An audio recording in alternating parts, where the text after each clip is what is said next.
গৃহবধূর অস্বাভাবিক মৃত্যুকে ঘিরে চাঞ্চল্য ছড়ালো দক্ষিণ দিনাজপুরের গঙ্গারামপুরে। ঘটনায় চিকিৎসায় গাফিলতির অভিযোগ উঠেছে গঙ্গারামপুর সুপার স্পেশালিটি হাসপাতালের বিরুদ্ধে। মৃতার নাম মিনু রেশমা, তার স্বামীর নাম রাজা বাদশাহ। বাড়ি দক্ষিণ দিনাজপুরের দৌলতপুরের করঞ্জা গ্রামে। মৃতার পরিবার সূত্রে জানা গিয়েছে প্রায় মাস 6 আগে রাজার সঙ্গে বিয়ে হয় মিনুর। 2 মাস আগে পরিযায়ী শ্রমিকের কাজ করতে রাজ্যের বাইরে যান রাজা। অভিযোগ, বৃহস্পতিবার স্বামীর সঙ্গে ফোনে কথা বলার সময় বচসা বাঁধে মিনুর, যার জেরে মানসিক চাপে মিনু বিষপান করেন বলে অভিযোগ। বিষয়টি জানতে পেরে পরিবারের সদস্যরা তড়িঘড়ি তাকে রশিদপুর গ্রামীণ হাসপাতালে নিয়ে যান। পরবর্তীতে তাকে ভর্তি করা হয় গঙ্গারামপুর সুপার স্পেশালিটি হাসপাতালে। সেখানেই মৃত্যু হয় ওই গৃহবধূর। এদিকে মিনুর মৃত্যুর খবর সামনে আসতেই ক্ষোভে ফেটে পড়েন মৃতার আত্মীয়, পরিজন ও স্থানীয়রা। হাসপাতালের সামনে শুরু হয় ব্যাপক বিক্ষোভ।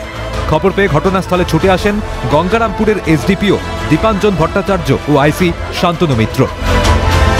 পরিস্থিতি নিয়ন্ত্রণে আনতে র্যাব ও বিশাল পুলিশ বাহিনী মোতায়েন করা হয় হাসপাতাল চত্বরে।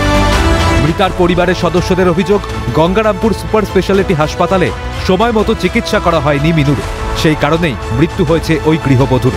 ঘটনায় গঙ্গারামপুর হাসপাতালের নার্সদের বিরুদ্ধে দুর্ব্যবহারের অভিযোগ তুলেছেন মৃতার পরিবারের সদস্যরা।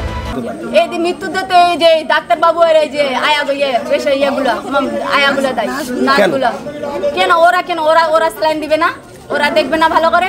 ওরা মাসি ওদেরকে বলছে, এই মাসি একটা স্যালাইন এনে দে। ওরা কেন বলবে আর কি? ওদেরকে কিসের জন্য রাখা হয়েছে? মাসিগুলো আগে বলে দিচ্ছে যে আমি যদি না মাসি রাখি, আমি বলবো যে রাখবো না। স্যালাইনটাও দিচ্ছে না, সিস্টার তো দিচ্ছে না, ওই মাসিগুলোও দিচ্ছে না। টাকা না দিলে স্যালাইনও দিচ্ছে না, টাকা না দিলে স্যালাইনও দিচ্ছে না। আপনার পেশেন্টকেও ঘুরে দেখবে। সকাল থেকে এখন পর্যন্ত মোটামুটি 10 থেকে 12 ঘন্টা হয়ে গেল। বিষ খাওয়া পেশেন্ট নিশ্চয়ই অতিরিক্ত বিষ খেলে সঙ্গে সঙ্গে রিয়াকশন হতো।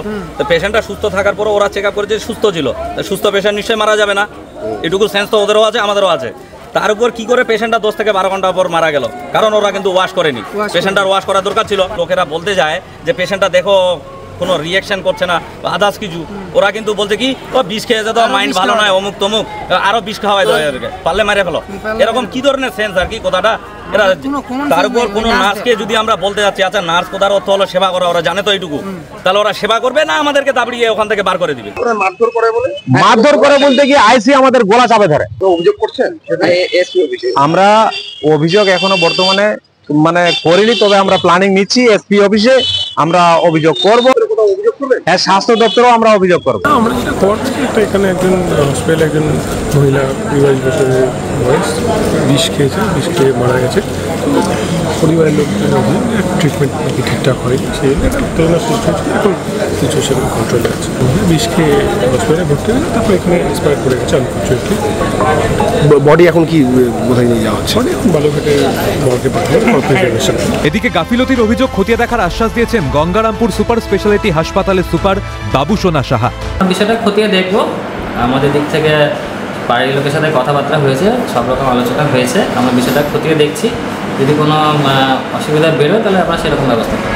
গোটা ঘটনায় হাসপাতাল কর্তৃপক্ষের ভূমিকা নিয়ে উঠেছে প্রশ্ন। হাসপাতালে ভর্তি করার পর রোগীকে কেন তড়িঘড়ি চিকিৎসা পরিষেবা দেওয়া হলো না? এই গাফিলতির দায় কার? প্রশ্ন ওয়াকিবহাল মহলের। শঙ্কর কুমার রায়ের রিপোর্ট, ক্যালকাটা নিউজ।